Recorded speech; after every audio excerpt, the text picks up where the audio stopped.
Hey guys, Danny AR10 here, and I have another app review for you guys. I'm gonna keep these videos coming. It's been a busy day.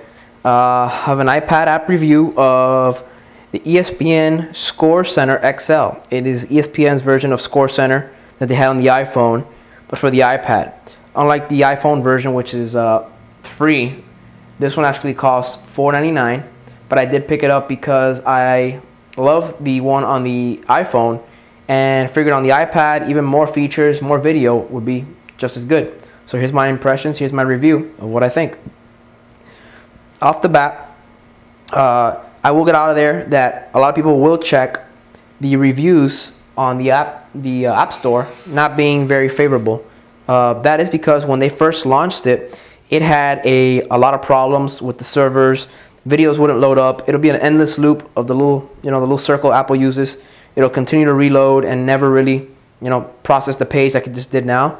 So those reviews, do not go by them, guys. The app has straightened itself out. The servers or ESPN has done something to fix it, and it now works perfect. It does support push notifications. You have the option to create push notifications for any of your favorite teams.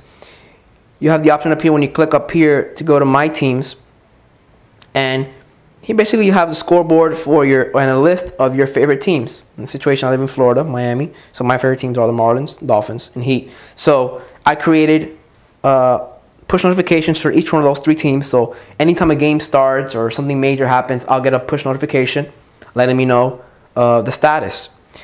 You have the option right here of pressing the little plus sign and adding teams. You can add as many teams as you like, which is great. You can also set the alerts for each one. For basically, you're setting how often you want to get alerted, whether it's every time someone scores, whether the game starts, every first, third, or sixth inning, end of every quarter, etc., etc. You guys understand the point, which that's pretty cool. You can customize that. It does have the whole pop over window overlay that the mail application uses and all the iPad applications use. You also have up here, you have the option to go to MLB, NFL, NBA. You can add sports. Right now, those are only 3 sports I follow, so I did not want to add any more, but they do support all the major teams, all the major sports. You go to top events, it'll take you to the main page, which is kind of the equivalent of the ESPN.com. When you have it in portrait mode, it's one way. When you have it in landscape mode, it's another way. I prefer to use it like this most of the time, with the ESPN bottom line at the bottom. But for review purposes, I'm leaving it sideways so we can get the whole thing on screen. You do have an active bottom line of course, at the bottom, that shows you up-to-date score information, news information. The front page is constantly loaded with new videos, and you can watch the videos from within the application itself. So you just click video, you got a little pop-up window, press the play button, it'll play right within the app itself. Get full sound and everything.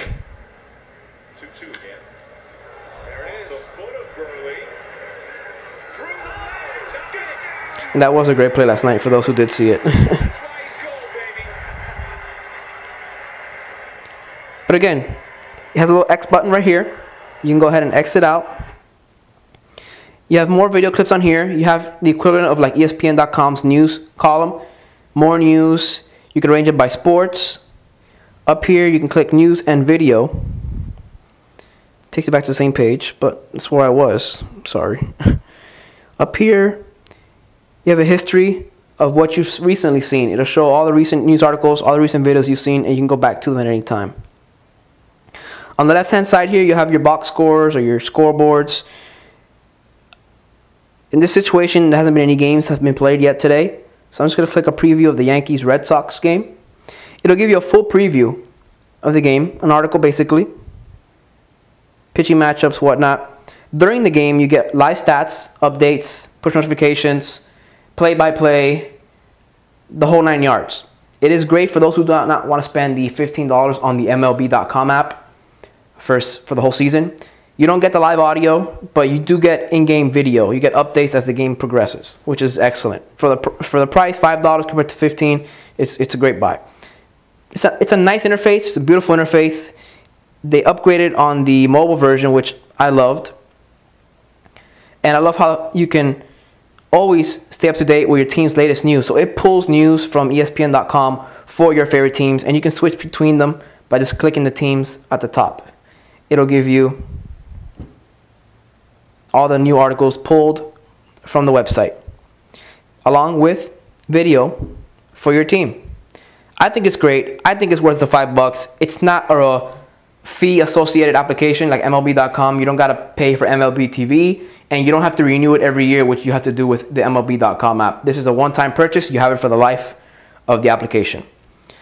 So I hope this, guys, gives you a nice little impression of what the software or the app is like. If it inclines you to buy it, go for it. I give it 2 thumbs up as well. Please, again, rate, comment, subscribe. Thank you for subscribing to me, guys. Thank you for being so supportive. I'm going to keep giving you guys these app reviews, iPad accessory reviews, and I got some more big things coming. Thanks again, guys.